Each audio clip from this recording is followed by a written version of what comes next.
Donc je passe au célibat en pratique. Donc j'ai été célibataire. Et je crois qu'une des premières choses que Dieu m'a révélées, donc c'était que oui, le couple c'est bon, c'est selon son cœur. Et c'est bon de prier par rapport à ça. Et moi j'étais vraiment avant dans un truc attentiste. Dieu, envoie-moi mon mari quand tu l'auras décidé, voilà.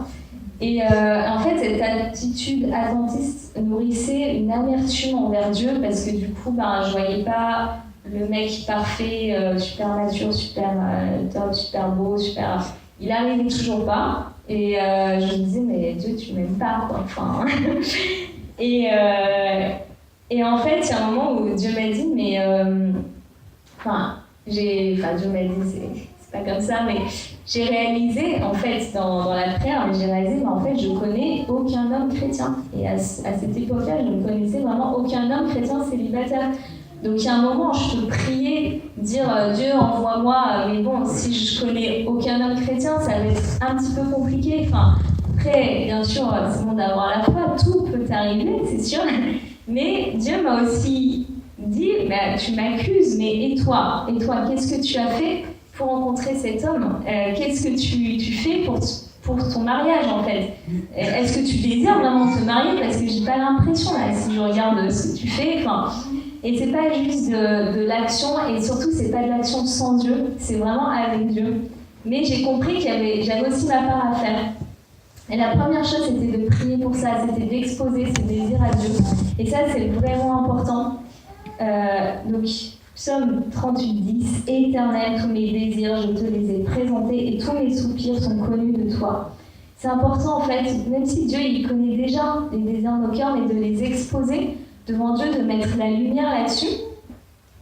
Et aussi même d'en parler, en fait, avec des frères et sœurs, comme Frédéric, qui aussi était célibataire à cette époque, d'en parler entre nous, de prier pour ça, et en fait de mettre la lumière sur ce sujet et d'écouter Dieu sur le sujet, ça change tout vraiment. Enfin, si vous n'êtes pas encore en train de parler de ce désir ou de prier avec d'autres frères et sœurs sur ce sujet, vraiment faites-le, parce que tant que ça reste un sujet vraiment personnel, qu'on ne partage pas, c'est vraiment en proie à beaucoup de mensonges. Et c'est très dur, je pense, d'être vraiment clair sur le sujet, d'entendre Dieu. Et mettre les choses à la lumière, ça libère aussi. Moi, je sentais qu'il y avait un truc le célibat, ce sujet tabou. Si par exemple j'avais appelé ce temps juste le célibat, je sais pas s'il y aurait eu autant de monde. Moi, à l'époque, j'aurais pas osé aller juste à une rencontre sur le célibat, par exemple, parce que c'était douloureux de mettre ça. Ça me met un petit peu quelque chose, mais pourquoi t'es toujours célibataire? Genre, t'as un problème, c'est quoi ton problème? Et c'est ce que... En fait, personne me disait ça, mais je me le disais moi-même. J'ai un problème, quoi. Je dois avoir un problème, et du coup, ça tourne dans ma tête, c'est quoi mon problème? Ou c'est pourquoi? Ou Dieu, il veut que je sois célibataire? Et le fait juste d'exposer ça à des frères et sœurs, de prier là-dessus, ça libère. Vraiment, ça libère. Et ça permet aussi de partager, d'écouter qu'est-ce que Dieu veut dire là-dessus, d'entendre des témoignages. Donc pour moi, c'était vraiment libérateur. Et donc on a commencé à prier. Et donc bien sûr, il n'y a pas la prière ABC et puis c'est efficace si on rencontre ton futur mari. Il n'y a pas, mais par contre, il y a vraiment le Saint-Esprit qui nous a été donné pour nous conduire en toutes choses. Et la prière efficace, c'est celle qui est inspirée par l'Esprit de Dieu. Pourquoi? Parce que la parole de Dieu, elle est puissante, elle est efficace, elle est créatrice. On voit que Dieu, il a créé le monde par sa parole, juste en 10 ans. Et donc, si moi je dis, ok, moi je prie, je peux déclarer des choses, mais si c'est moi qui les déclare, ça n'a aucune puissance. Mais si je demande au Saint-Esprit qu'est-ce que lui veut faire dans ma vie, et que je prie pour ces choses-là, ça va être efficace. Et des fois, et c'est vraiment important de soumettre ce domaine à Dieu et de voir qu'est-ce que lui veut faire, parce que nos priorités ne sont pas toujours celles de Dieu. Et des fois, on peut prier, mais Dieu, permets-moi de rencontrer, mais peut-être que la priorité, là, c'est peut-être d'abord je sais pas, t'as peut-être un mensonge qui t'empêche d'être toi-même, par exemple, dans la rencontre. Il y a peut-être autre d'autres choses. Enfin, chacun a un passé, une vie différente, un cœur différent, et c'est vraiment important d'écouter Dieu. Qu'est-ce qu'il a à nous dire pour maintenant? Pour certains, c'est vraiment de demander à Dieu de faire des rencontres. Peut-être que pour certains, c'est dur de rencontrer des personnes du sexe opposé qui croient aussi en Dieu, qui sont chrétiennes. Enfin, chacun va avoir différents on va dire, obstacles à la vie de couple. Mais c'est Dieu qui sait quels sont ces obstacles. Mais nous, on peut avoir notre analyse et penser que c'est ça ou ça, mais il n'y a que Dieu qui sait.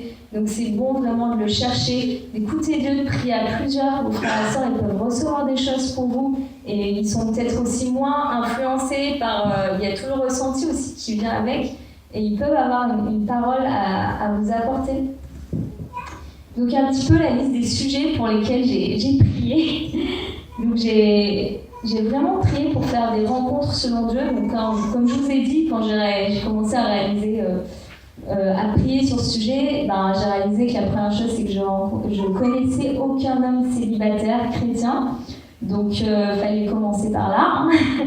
Donc j'ai prié pour rencontrer des hommes célibataires chrétiens.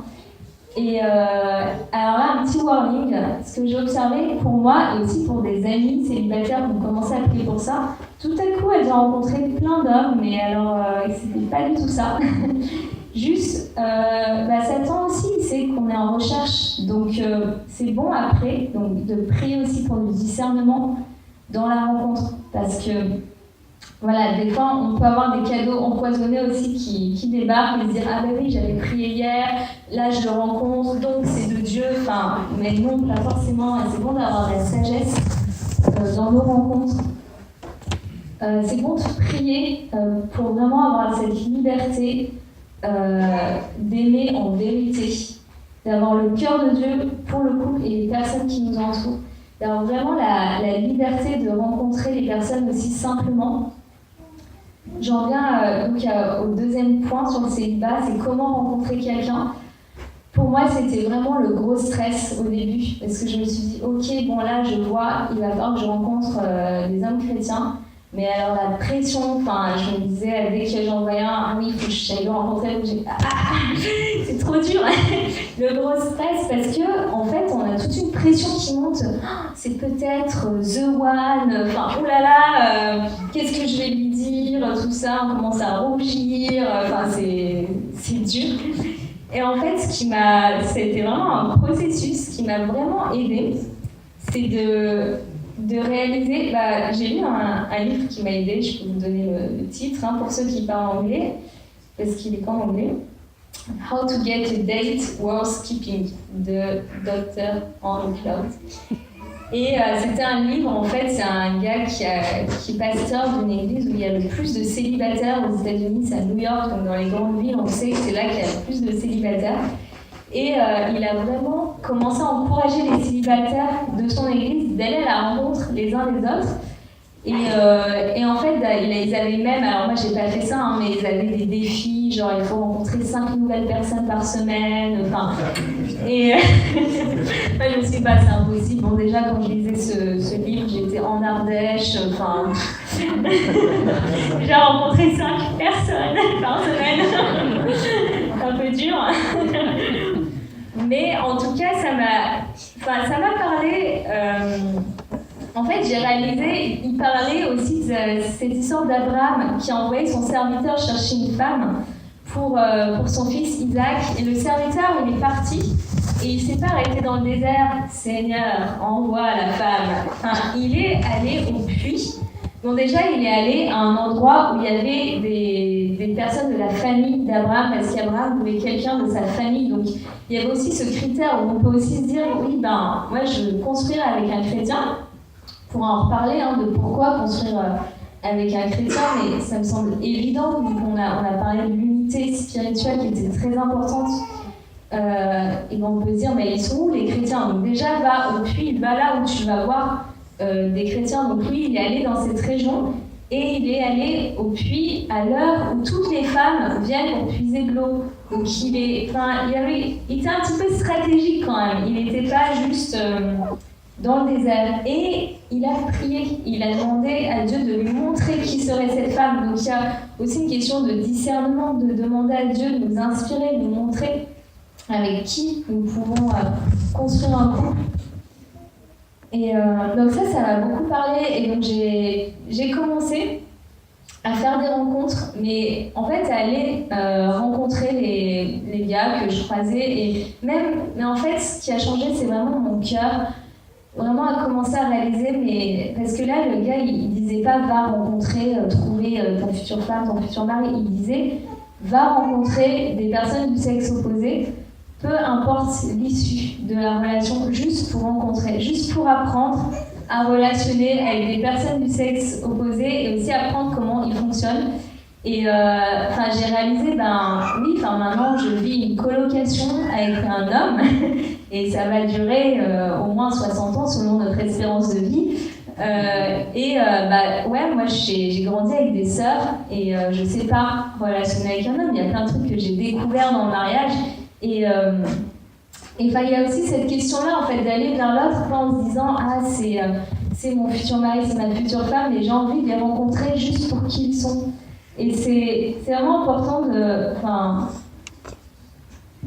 pas aller vers les autres avec un intérêt. On n'est pas des opportunistes, on ne va pas rencontrer quelqu'un pour avoir quelque chose, mais juste pour qui ils sont. Et aussi le livre disait, mais allez rencontrer des gens qui ne vous plaisent pas. Et ça, c'est aussi très intéressant de se dire, oui, parce qu'on a nos idées reçues avec nos listes de critères, et puis on va aller direct rencontrer la personne où on a l'impression que c'est le type de personne, mais en fait, on ne sait pas qu'est-ce que Dieu a prévu, on ne sait pas qu'est-ce qui est vraiment bon pour nous. Et en fait, au fur et à mesure de comprendre ça et d'aller rencontrer, donc je suis allée dans des chrétiens aussi, mais j'ai rencontré les gens juste pour qui ils étaient, pour les rencontrer. Ça a été des super opportunités d'évangélisation, parce qu'ils nous parlent aussi d'aller même rencontrer des non-chrétiens, c'est-à-dire de ne pas aller rencontrer que la personne qui est en plein dans tes critères, mais rencontrer tout le monde. Et là, je vais vous partager un petit peu ma petite astuce personnelle du date. En fait, tous les hommes que j'ai rencontrés, où je suis allée prendre un café avec quelqu'un, ou alors rencontrer simplement dans un groupe, j'ai toujours été très claire sur qu'est-ce que je crois, mon témoignage. J'ai posé beaucoup de questions aux personnes, sur comment elles grandissent avec Dieu, et ça en a fait fuir plus d'un. Et ça, c'était une bonne méthode de filtrage. Et dans le sens où, en fait, soit on peut aller dans la séduction, et là on joue la personne qu'on n'est pas, et on veut juste attirer quelqu'un et se sentir aimé, et là ça va nous mener à rien du tout. Soit on est authentique et on va rencontrer l'autre, et c'est une opportunité de bénir quelqu'un, c'est une opportunité de partager l'évangile, c'est une opportunité de témoigner. Et j'ai vraiment vu ces rencontres comme cela, et au final, ça a témoigné à plein de gens, ça a évangélisé. Je me souviens, à cette époque-là, après j'ai vécu au Liban, donc c'est vraiment une culture différente. Et je me souviens, par exemple, avoir accepté de rencontrer un gars musulman, et c'était génial. Moi, je savais que, bien sûr, je ne vais pas me marier avec un musulman parce qu'on n'a pas les mêmes croyances, on ne va pas pouvoir construire ensemble. Mais je veux le rencontrer parce qu'il est créé par Dieu, parce qu'il est digne d'être rencontré. Chaque personne est digne d'être rencontrée. Et on a eu des super moments, et je vais partager tout mon témoignage, tout ce que je croyais. Et je crois qu'on s'est vu 2 ou 3 fois maximum. Puis après, il a arrêté de me contacter. Donc je pense que le message ne l'intéressait pas trop. Tant mieux. Si ça t'intéresse pas trop ce message, moi non plus ça m'intéresse pas de construire plus loin, parce qu'on n'est pas. Mais au moins il y a eu le choix.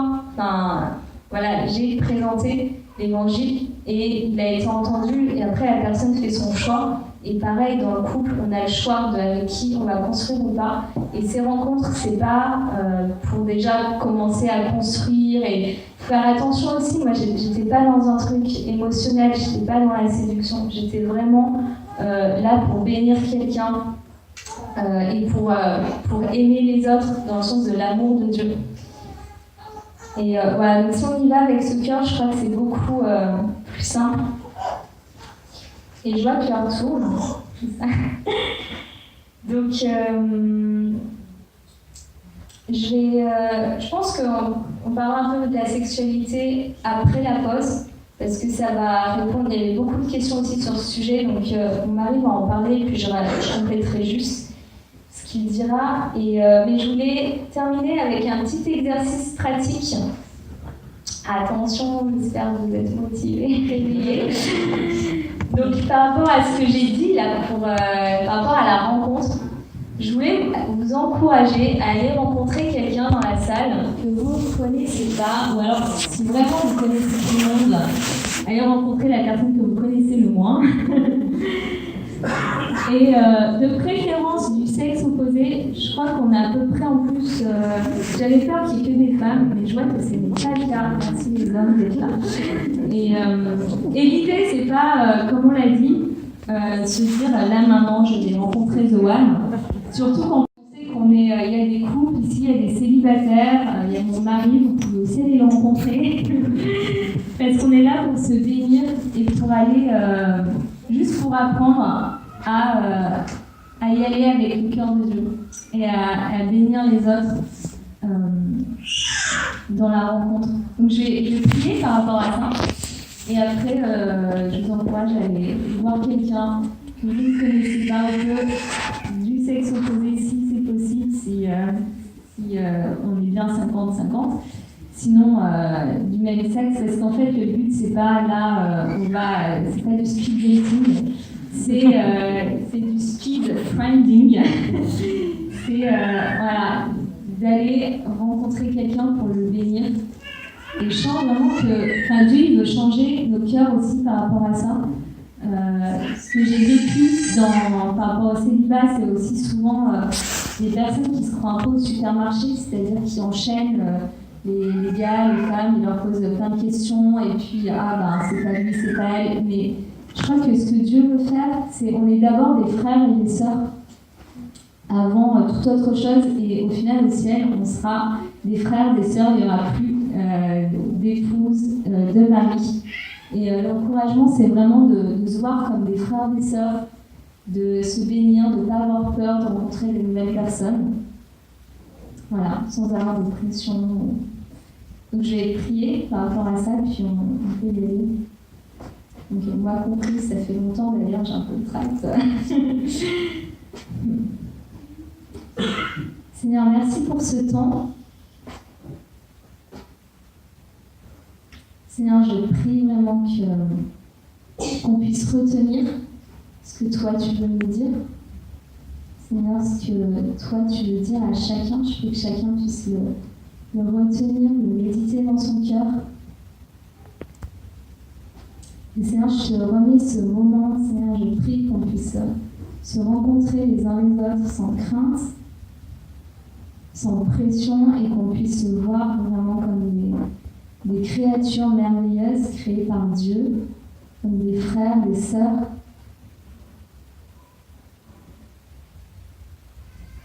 Seigneur, je prie que tu transformes nos cœurs par rapport à ce sujet de la rencontre, que tu nettoies nos cœurs de toute convoitise, que tu nettoies nos cœurs de tout ce qui peut venir flouter notre regard sur les autres. Seigneur, je prie que tu nous donnes ton cœur, ton regard sur les autres.